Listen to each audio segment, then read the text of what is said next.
Cucutuns.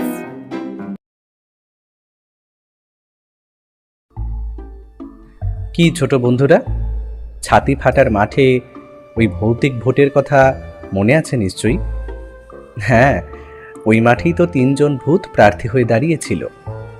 মাছ চিহ্নের প্রার্থী শাকচুন্নি, পোড়া কাঠ চিহ্নের প্রার্থী করিম মিয়া, আর সেই সাথেই কঙ্কাল চিহ্নের প্রার্থী বৃদ্ধ ভূত। শেষে বৃদ্ধ ভূত সকল ভোটার ভূতকে মিষ্টির লোভ দেখিয়ে কাছে টেনে এনেছিল। ফলেই ওই অন্যান্য দলের ভূতেরা তার কাছে ভালো মন্দ খাওয়ার লোভে চলে আসে, আর তার ফলেই বেঁধে যায় 3 দলের মধ্যে মারপিট।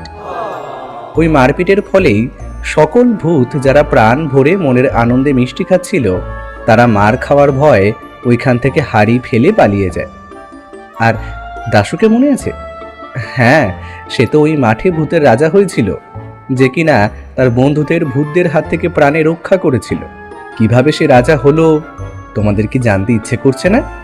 আজকে চলো সেই কাহিনী বলি। কঙ্কাল চিহ্নের বৃদ্ধ ভূতের ওপর 2 বিরুদ্ধ দলের ভূতেরা ঝাঁপিয়ে পড়ে আর এলোপাথারিভাবে যথেষ্ট মারে। কিন্তু মারপিট থামলে ওইখানে ভাঙা মঞ্চে একাই পড়েছিল ওই বৃদ্ধ ভূত। সে জ্ঞান হারিয়ে ফেলেছিল।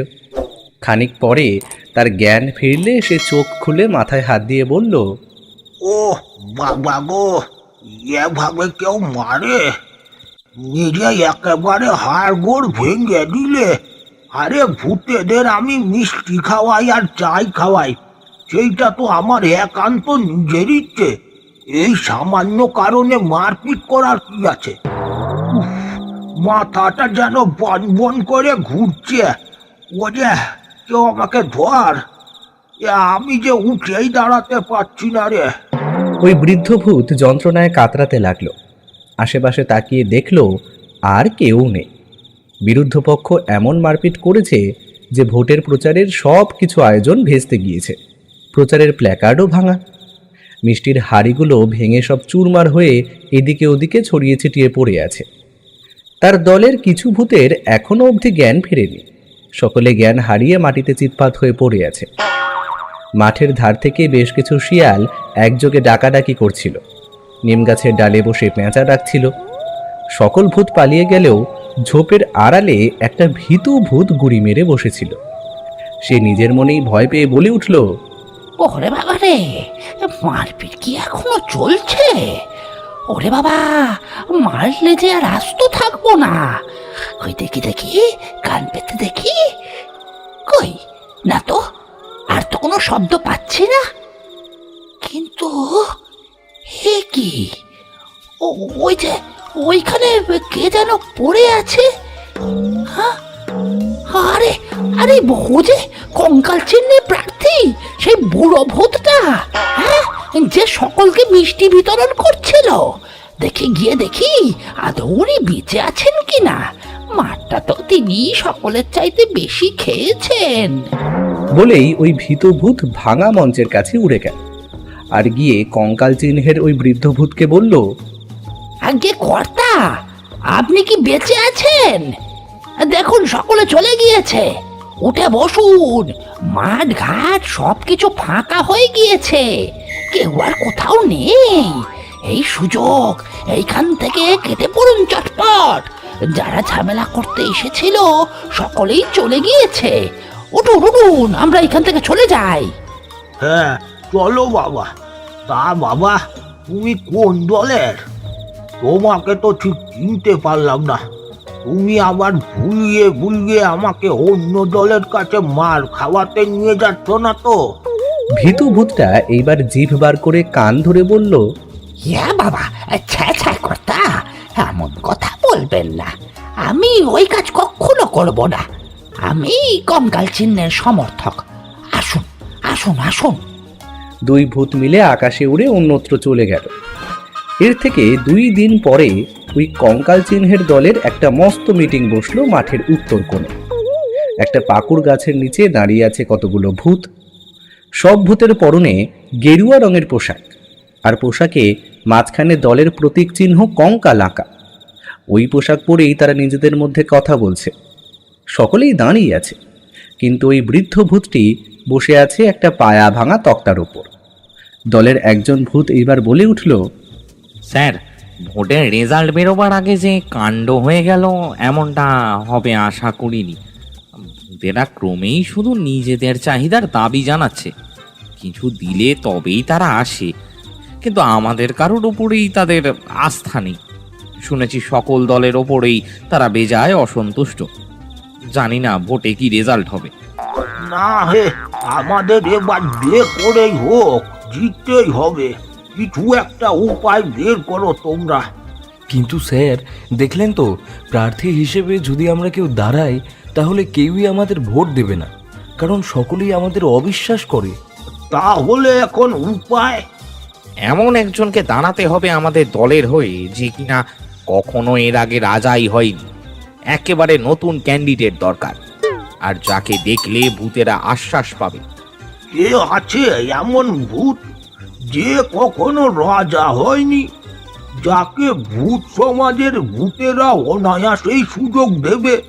মিটিংয়ে উপস্থিত কারোর মুখেই কোনো কথা নেই, কিন্তু ভীতু ভূত একটু কাছেই দাঁড়িয়েছিল। সে এইবার হাত জোর করে এগিয়ে এলো, তারপরে বলে উঠল, স্যার, সাহস করে একটা কথা বলি, যদি অভয় দেন। আমার কাছে একজন আছে যে এই কাজের জন্য একদম উপযুক্ত। একদিন হলো সে মরেছে, বলেন তো তাকে নিয়ে আসি? হ্যাঁ হ্যাঁ, দেরি না করে তাকে সোজা আমাদের এখানে নিয়ে আসো। মনে থাকে যেন কেউ যেন তাকে দেখতে না পায়। ভীতু ভূত দূরে একটা ঝাঁকড়া গাছের দিকে চলে গেল। সেইখানেই গাছের নিচে দাশুর দেহটা পড়েছিল। সে নিজে ভূত হয়ে ঘুরে বেড়াচ্ছিল। এমন সময় পেছন থেকে ভীতু ভূত ডেকে উঠল, এই যে ভাই, তোমাকে আমার সঙ্গে যেতে হবে এক্ষুনি। দাশু প্রথমে কিছুই বুঝতে পারল না। সে বলল, কোথায় যাব? আর আমি এইখানেই বা এলাম কি করে? আর তুমি কে? আরে তুমি আমার সাথে চলো, কোনো প্রশ্ন করো না। আমাদের ডেরায় তোমাকে নিয়ে যাচ্ছি। তোমার সাথে আমাদের দলের স্যার একবার দেখা করতে চেয়েছেন। দাশু কিছু বুঝে ওঠার আগেই ভীতু ভূত তাকে নিয়ে ওই পাকুর গাছের নিচে গিয়ে হাজির করল। ওইখানে বৃদ্ধ ভূত অপেক্ষা করছিল। ভীতু ভূত বলল, স্যার, এ সদ্য মরেছে। একে যদি প্রার্থী করে দেওয়া যায় তাহলে কিন্তু খুব ভালো হয়। বাহ বাহ, বেশ খাসা মনে হচ্ছে দেখে। এই যে বামুন মনে হচ্ছে। এই এই যে ভাই, মনে হচ্ছে নতুন ভূত হয়েছ। এখনো ভূতের সমাজের কিছু আদব কায়দা জানো না দেখছি। তুমি আমাদের দলের হয়ে একটা কাজ করে দেবে, মানে একটা ছোট্ট উপকার করে দিতে পারলে খুব ভালো হয়। করবে তো? দাশু কিছু না বুঝেই মাথা নাড়িয়ে সম্মতি জানালো। কঙ্কাল চিহ্নের ওই বৃদ্ধ ভূত খুব খুশি হয়ে বললেন, যাক, একেই করা যাক প্রার্থী কঙ্কাল দলের। নাও, তোমরা সকলে আবার আয়োজন করো। আজকে রাত্রেই আমি দল বল নিয়ে নতুন ভাবে আবার প্রচারে বের হব। কঙ্কাল চিহ্নের সকলে একসাথে সমর্থন করলো বৃদ্ধ ভূতের কথা, আর তারা আয়োজন করতে শুরু করলো। দাশও শুধু চুপ করে চেয়ে রইল। মাঝরাতের দিকে সকলে মিলে বড় মিছিল করলো। দাশুর পরনে গেরুয়া রঙের টুপি আর পরনের ধুতি পাঞ্জাবি পর্যন্তও গেরুয়া বর্ণের। সে ওই দলের সামনে 2 হাত জোর করে পথ চলছিল, আর আশেপাশের পুরো বাড়িগুলোতে গিয়ে দাশু হাত জোর করে বলতে লাগলো, আসন্ন ভোটে এবার আমাকেই ভোট দিয়ে জয়যুক্ত করুন। হ্যাঁ, আর মনে রাখবেন, আমার চিহ্ন কিন্তু কঙ্কাল। বুথে গিয়ে আমার দলের চিহ্ন কঙ্কাল, ওই চিহ্নেই কিন্তু ভোট দেবেন। হ্যাঁ, নমস্কার। আবার আরেকটা বাড়িতে গিয়ে দাশু একইভাবে হাত জোর করে বিনীত ভঙ্গিতে হাত জোর করে বললে, আমাকে ভোট দেবেন দয়া করে। আমি এইবার এই দলের নতুন প্রার্থী। আমার নাম দাশু ভূত। আমাকে কাজ করার সুযোগ করে দিন আপনারা। দলের মধ্যে একজন প্ল্যাকার্ড হাতে ধরে বলে উঠল, দাশুভূত জিতে গিয়ে হয় যদি রাজা, খেতে পাবে সকল ভূত সুস্বাদু মাছ ভাজা। মনে রাখবে, ভোট দেবে কঙ্কাল চিহ্নে, কাটবে সকল দুঃখ কষ্ট মোদের জন্যে। ছড়া কাটতে কাটতে দাশুকে নিয়ে ওই কঙ্কাল চিহ্নের দলের মিছিল আরও অনেক দূরে এগিয়ে চলল। সকল ভোটার ভূতেরা দাঁড়িয়ে রইল। এইভাবে ওই দিন ভোটের প্রচার পর্ব মিটল। ঠিক কয়েকদিন পরের ঘটনা। আমাদের ভোট গণনা এইমাত্র শেষ হয়েছে।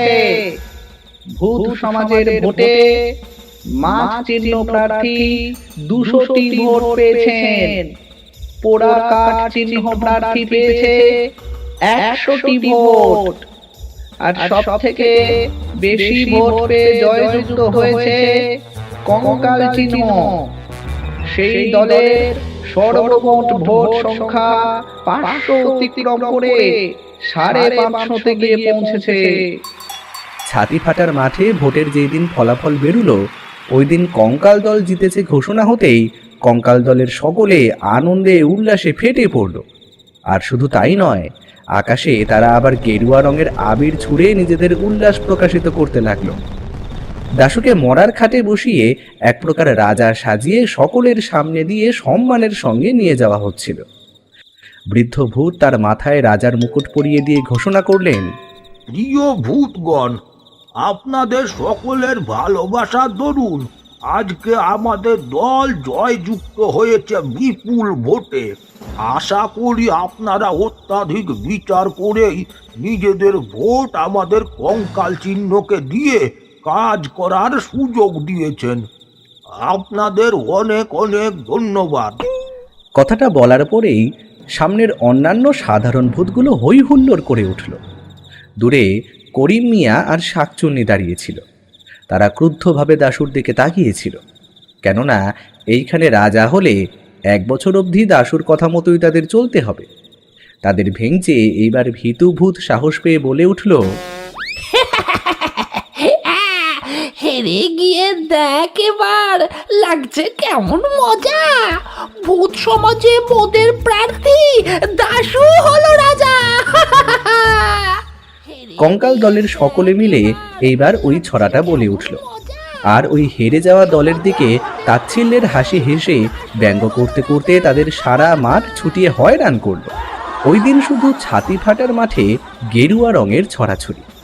সকল ভূত আনন্দে আত্মহারা হয়ে মজা দেখতে লাগলো।